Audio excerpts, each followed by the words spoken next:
जमशेदपुर वालों को झारखंड मिला, सरायकेला वालों को झारखंड मिला, धनबाद वालों को झारखंड मिला, बोकारो वालों को झारखंड मिला, हजारीबाग गिरिडीह को झारखंड मिला, रामगढ़ को झारखंड मिला, रांची को झारखंड मिला, लेकिन झारखंड बनने का हकदार और झारखंड में शामिल होने का हकदार पुरलिया, झारग्राम, बांकुड़ा के लोग भी रखते थे। आज बिल्कुल इस बात का अफसोस आपकी आंखों में भी झलक रहा है और हमें भी झलकता है। जो आंदोलन कोयलांचल में था, जो आंदोलन लोहांचल में था, कोयलांचल यानी हमारा जो कोलियरी कोयला का क्षेत्र है, धनबाद, बोकारो, गिरिडीह, हजारीबाग का हिस्सा, और लोहांचल यानी जमशेदपुर का क्षेत्र, वही आंदोलन आपके जंगल महल में भी था। जो त्याग कोयलांचल वालों ने किया था, जो त्याग लोहांचल वालों ने किया था, वही त्याग जंगल महल वालों ने भी किया था। लेकिन आज कोयलांचल वालों को, लोहांचल वालों को कहने के लिए झारखंड मिला, हालांकि अधिकार वहां भी उनको नहीं है। आज भी वहां उनको मजदूरी के लिए तरसना पड़ता है। उनकी जमीनों में कोयला, उनकी जमीनों में अभ्रक, उनकी जमीनों में लोहा, उनकी जमीनों में लगभग 80 प्रकार के मिनरल्स पाए गए हैं। लेकिन आज उन्हें नौकरी के लिए तरसना पड़ता है। लेकिन हाँ, उनके पास कहने के लिए है, हमारे काछे ए शब्द अच्छे कि हमरा झारखंड, हमरा पवाली झारखंड, लेकिन आपके पास वह भी कहने को नहीं है कि हमारे पूर्वजों ने, हमारे बाप दादा ने जो आंदोलन किया था, जो संघर्ष किया था, उसके बदले आप उस झारखंड का हिस्सा नहीं बन पाए। तो कहीं ना कहीं इसमें भी साजिश है, साजिश है, बहुत बड़ी साजिश है।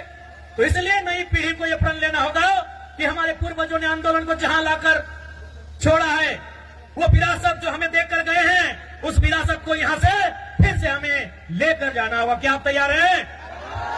कि हमारा आने वाला भविष्य है, क्या वो आज किस कार्यक्रम के माध्यम से ये प्रतिज्ञा लेंगे कि आप अपनी परंपरा, अपनी संस्कृति, अपनी मातृभाषा को बचाएंगे? क्या आप प्रतिज्ञा लेंगे?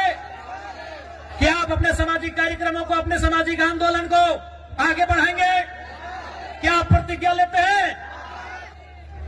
आज आपको ये प्रण लेना होगा, क्योंकि 21वीं सदी में हम जी रहे हैं। आज बहुत जल्दी हम लोग दिशा से हट जाते हैं, अपने रास्ते से भटक जाते हैं। इसलिए आज नौजवान पीढ़ी को विशेषकर आपको ये प्रण लेने की आवश्यकता है कि आज हमारी पहचान क्या है, हमारी परंपरा क्या है।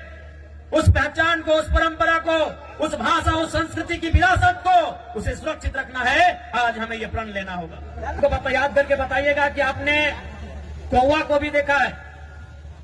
आपने की बोले कौवा के बोलते पारी ना? क्या आपने कभी कौवा के गले में या पांव में बेड़ी देखा है? क्या उसे कभी पिंजरे में देखा है? क्या उसे कभी किसी रस्सी में या किसी भी प्रकार से बंधन में देखा है? नहीं देखा है। आपने क्यों कौवा के बंधने देखे छी ना? क्यों नहीं देखा है? तो कौवा भले काला होता है, देखने में भले आपको बुरा लगे, देखने में बदसूरत लगे, लेकिन जो वो काव काव काव काव चिल्लाता है, काव काव जो करता है ना, उसकी मातृभाषा है।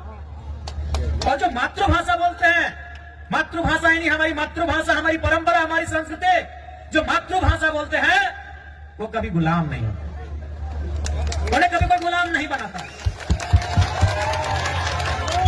आपने सुगा क्यों देखे थी? आपने सुगा बोली ना? सुगा, तोता, पैरट देखने में बड़ा सुंदर होता है, पंख भी सुंदर होता है, चोंच भी सुंदर होता है और आवाज भी सुंदर होता है। लेकिन आपने क्या देखा होगा कि लोग उसे पकड़ते हैं, पहले उसके की बोले डंका,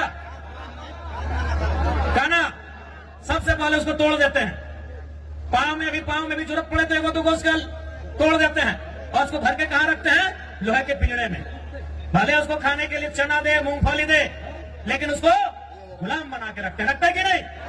क्योंकि जो मिट्टू, जिसे कोई तोता कहता है, कोई सुगा कहता है, कोई पैरट कहता है, भले वो दिखने में सुंदर है, हरा है, चोंच लाल है, खाता भी बढ़िया बढ़िया है, लेकिन वो भाषा का नकल करता है। टेम टेम टेम टेम उसकी भाषा नहीं है, वो भाषा का नकल करता है, वो किसी और की भाषा को बोलने का प्रयास करता है। इसलिए लोग उसे गुलाम बना के रखते हैं।